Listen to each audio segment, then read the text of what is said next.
Hello, everybody. Welcome to another episode of The Lifestyle Sports. It's AI from the 210. We had a lot that went on last night in the NBA world, in the NBA playoffs. We have a lot to discuss. The first topic we're going to get into is the second round matchup between the Brooklyn Nets and the Milwaukee Bucks.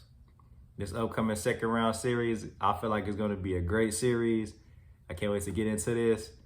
So, first of all, they played 3 times in the regular season, but I just want to mention that the Bucks haven't faced the Nets at full strength.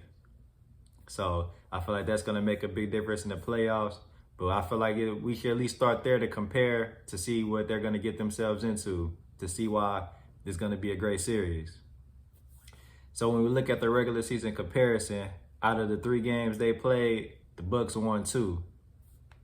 The highest score on the Bucks was Giannis with 39.7 points per game. Shout out Giannis.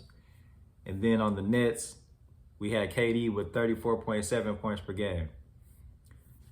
So both of them was out there hooping. You know what I'm saying? The leaders of that team. And then when we go to the team average for points in those games, the Nets averaged 119 points and then 121.3 for the Bucks. So we see they're almost even. It was pretty close. So those 3 games could have almost went either way if you do the average. So looking at that, the Bucks, we know the Bucks are great on defense. They have a pretty good team, well-rounded team. I feel like they've much improved from last year, but they haven't played Brooklyn at full strength. So just to think of those Nets when they got James Harden, KD, and Kyrie Irving on the court at the same time, I don't know. I feel like that's going to be too much for the Bucks to handle. Maybe the Bucks can. I know they got good defense. Maybe they can slow them down. If any team can do it in the East that can slow down the Nets, it will be the Bucks. So with that being said, I do feel like this series is going to go 7 games, but I feel like it's too much star power on the Nets. And the Nets are going ahead and win this series in 7. But I expect it to be good. Both teams are good.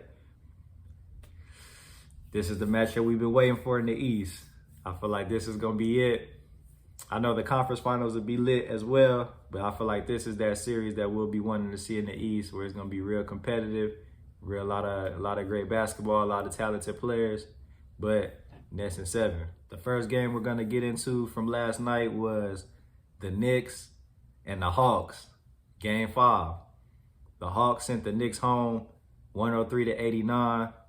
We had another spectacular game from Trae Young, 36 points and 9 assists. Trae Young has really impressed me in these playoffs. Shout out Trae Young. That's a great young star. Also in the Hawks, we have Capella with 14 points and 15 rebounds. We see Capella was in the media saying how intense the series was, how there's a lot of back and forth between the 2 teams. And we see it play out last night. On the Knicks, we see Julius Randle with 23 points and 13 rebounds. And we also see RJ Barrett with 17 points. The Knicks had a great season. I feel like this was an unexpected season. Nobody thought they would get this far. You can't be mad, Knicks. I feel like they could go into free agency, try to add some more pieces. Julius Randle's a nice player. He may not be that. To be honest, I don't see Julius Randle as the best player on your team to take you to the finals or anything like that. But he could be a nice, solid 2. You know what I'm saying? Your second star. For sure, he could be a great 3rd star on the championship team. He can get that double-double or he can get a triple-double. So if the Knicks add some more pieces, I feel like they can do something. But it was a great season. Shout out to the Knicks. Trae Young averaged 29.2 points per game this playoffs and 9.8 assists. So pretty much 30 points and 10 assists this series. Like I said, I feel like Trae Young is a future star in this NBA. I wonder if he's a future MVP. Right now, he's looking like it, but we got to see. In the game, the Knicks in the 3rd quarter, they just couldn't score. They only scored 15 points in the 3rd quarter. That's something major that stood out to me that I saw that slowed them down by the time the 4th quarter came. They couldn't get on that run to catch up. They were just too far behind. The Hawks played good basketball. It was a great balanced attack. It was a few players in double figures, but it was led by Trae Young, of course. And it was all put together, and the Hawks handled business. Spike Lee did leave the game early. Shout out Spike Lee, the great movie director, great Knicks fan. When he leaves the game early, you know it was a disappointment. But like I said, Spike Lee, I know he sees some potential. As long as they keep this core together, add a few big stars, they make it do something. But Atlanta did win the series in 5. I can't wait to see how great Trae Young continues to do. They play the Sixers in the next round. That's the next monster. Can he take them down? That'll be a true underdog series if they can. Then we gonna see Sixers versus Hawks. That's gonna be a great series as well. Another game we can discuss from last night is the Dallas Mavericks and the LA Clippers, Game 5. Dallas wins this 105-100, and they're up in this series 3-2. It was a great game towards the end. It became really good. I didn't expect it to be like that as the way the game was flowing, but it turned out to be a great game. Luka went off. Luka, 42 points and 14 assists. We know how great of a player Luka is. Dallas continues to run the offense through him, and it's been working. Luka is cold.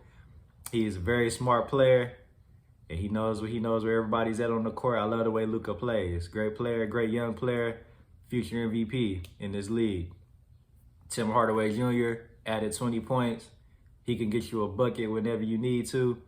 I feel like he's underrated scorer, but Tim Hardaway Jr. he can definitely score, get them buckets.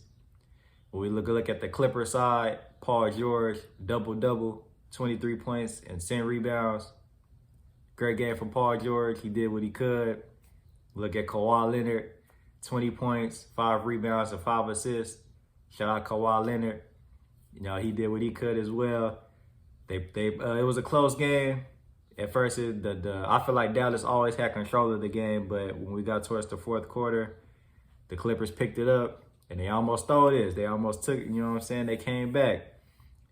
They went on a run at the end. Kawhi missed that 3 that could have potentially brought him into overtime. Shout out Kawhi. He had to take the bucket. It was only right if he took that shot. Tim Hardaway Jr. makes those clutch free throws at the end, and it was pretty much over from there. But they go back to Dallas for Game 6. And we know this is going to be an intense game. I can't wait to see. I got the Clippers winning that game. I got the Clippers winning Game 6. So they're good. I feel like this series will definitely go 7 games. In seven games, I got the Dallas Mavericks winning. Dallas in 7. I just want to thank everybody for tuning in to another episode of The Lifestyle Sports. It's AI from the 210. Don't forget to subscribe, comment, like, follow on IG at The Lifestyle Sports, at Allen Iverson. That's ALAN Iverson. Till next time.